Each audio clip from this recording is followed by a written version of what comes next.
All right. So, so last week we talked about many-to-many relationships in databases, and I did say that they're not super common, but sometimes you do need that kind of relationship. For example, with the books and authors, you actually have to have a many-to-many relationship. And when you create a many-to-many relationship, essentially you want to create two tables for the ones that have that relationship. And then you want to create a bridge table that is usually named like this: book underscore author, or book author without underscore, or author book, or author underscore book. So usually it's just simply the two names of the two tables kind of concatenated, kind of next to each other. And the order really doesn't matter. And inside this table, the book author, you define the connections between, a book and an author, or an author and a book. And that's how it's done. And I did show you how you can do that in Postgres. So let me go back to the console here. We actually did all of that last week. So we created a book, we created an author here, and actually this one we tried to do something here, but it didn't really work. So we created a book, we created an author, and then we created the bridge table. Sorry, could you say that? Which has two foreign keys. So it has one called author ID, which actually maps to the ID in the author, here. And we have book ID, which maps to the ID in book, which happens to be here. And from those three tables, you can put data about books and authors and their connections. So that's how we've done it last week. So what I want to do now, at least in this segment, is I'm going to show you how you can do that in Django. So again, we're kind of studying pure SQL, pure Postgres, and we're studying also the object relational mapper of dealing with databases, because it's just such a big and important topic nowadays. Again, as I have mentioned before, many companies use object relational mappers because they're just easier to work with, and they're pretty fast, and they're easier to read and modify and maintain. So they have many advantages. So we're looking at the kind of the SQL way of doing it. And now we want to look at the, the Django object relational mapper way of doing it.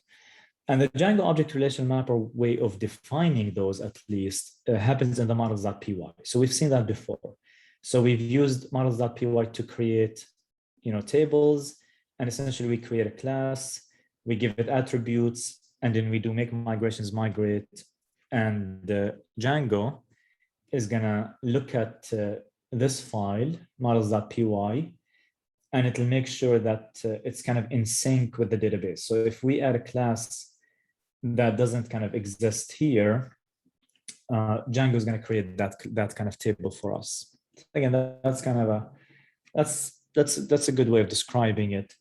I can of course talk about more details here, but I think it's okay to just have a high level kind of understanding or idea of what's happening.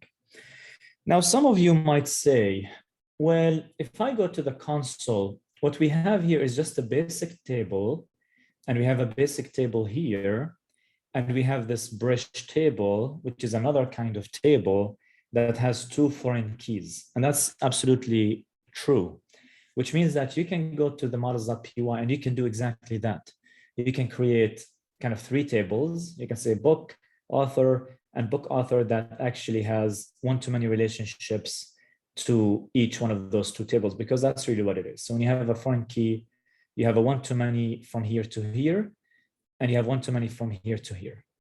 But if you put it in this configuration, you end up having many-to-many. That's really what it is.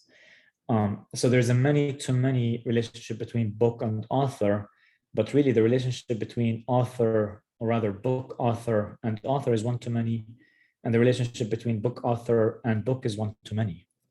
But again, the relationship between these two is many to many because of this bridge table. You can think about that, home. That's really what we've done last week. And I don't want to kind of repeat all of that. So here in the models.py, even though I could potentially kind of create 3 separate tables, that's not how it's done in Django's object relational mapper. In Django's object relational mapper, we actually create only 2 tables, and we specify somewhere that the relationship between the 2 tables is a many-to-many relationship. And when Django looks at that code, it'll actually create a 3rd bridge table, even though we're not going to really define it as a class. So here we're not going to define a class for the bridge table, and Django is going to do that for us. Let me pause here and see if you have any questions. Do you have any questions about anything that I said here? Let me open the participants and the chat.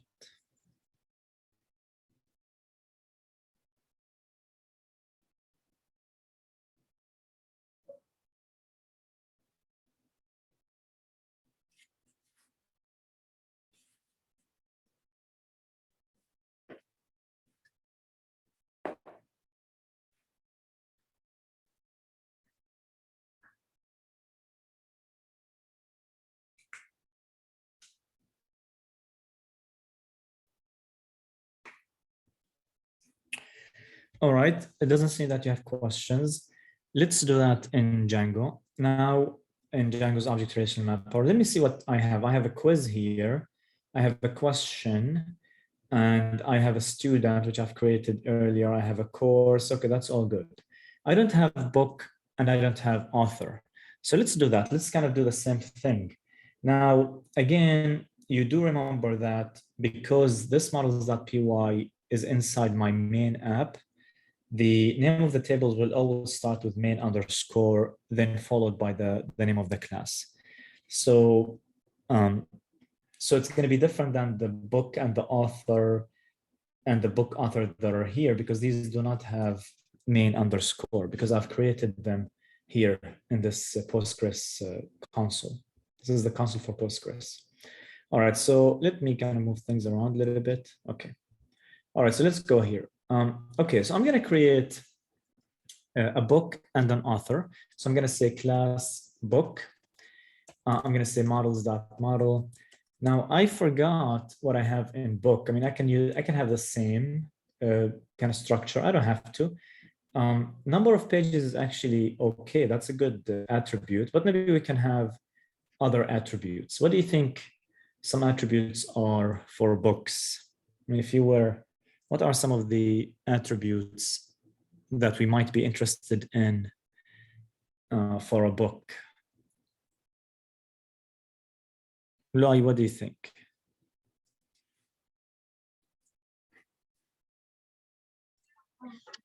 You could possibly say like the genre or section of like what subject it would be in, maybe. Okay, we can do genre or section or subject. That's a good, actually.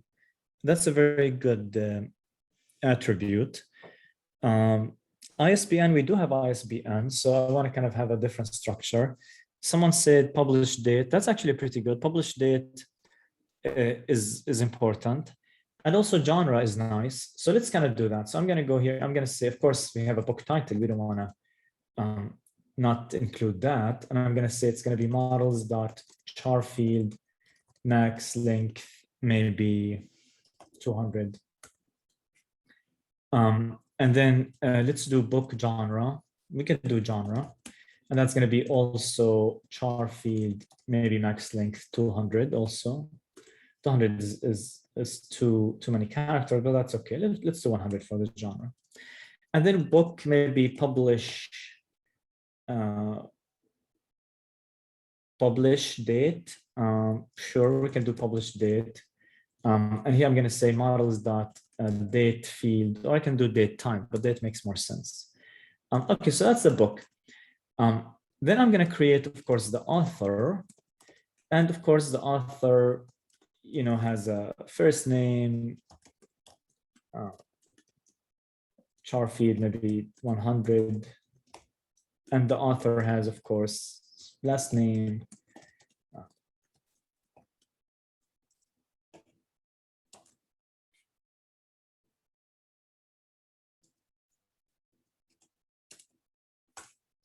Okay, and that's good. Let's just keep it simple.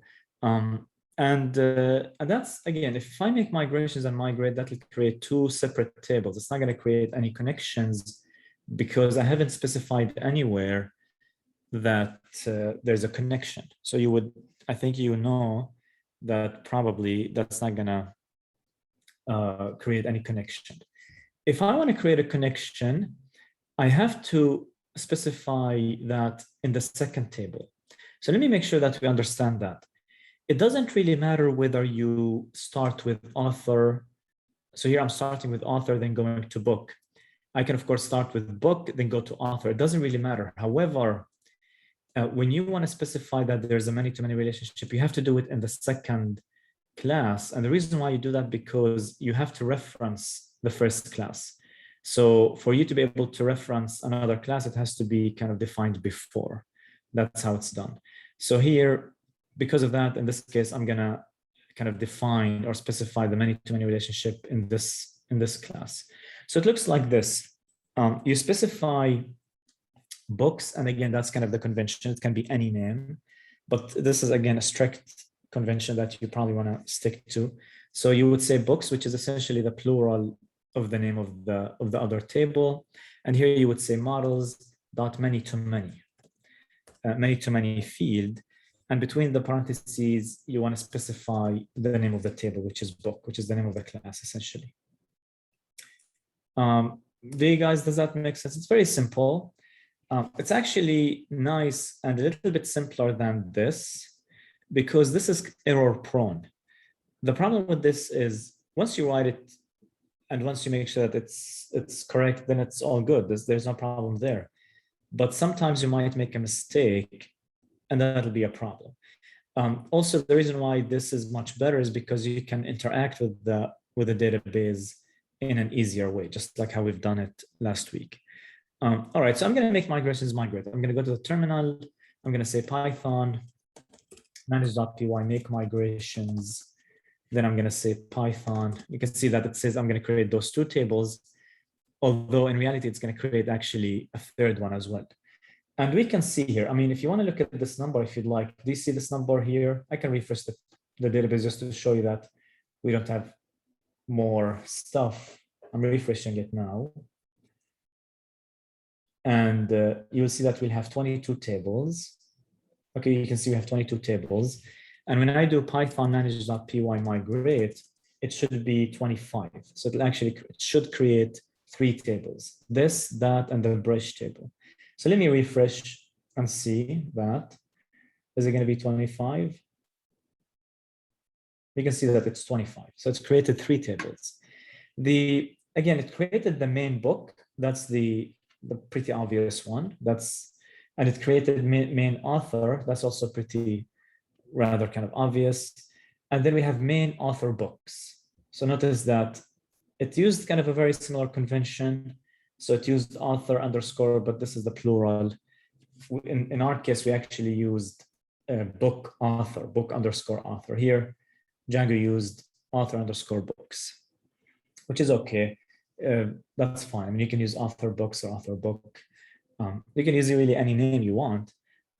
But again, the convention is to do something that looks like this or maybe like this. And of course, if I open it, you see that I have author underscore ID, book underscore ID, and the ID of that table. That's actually very similar to what we did last week when we did it in Postgres. If you open this one, you see we have almost this identical table. We have the ID, then we have author underscore ID, book underscore ID. If I open main author books, it'll be almost identical. It's actually, I mean, identical. It's not almost identical, it's identical. All right, guys, let me pause here for a few seconds, see if you have any questions.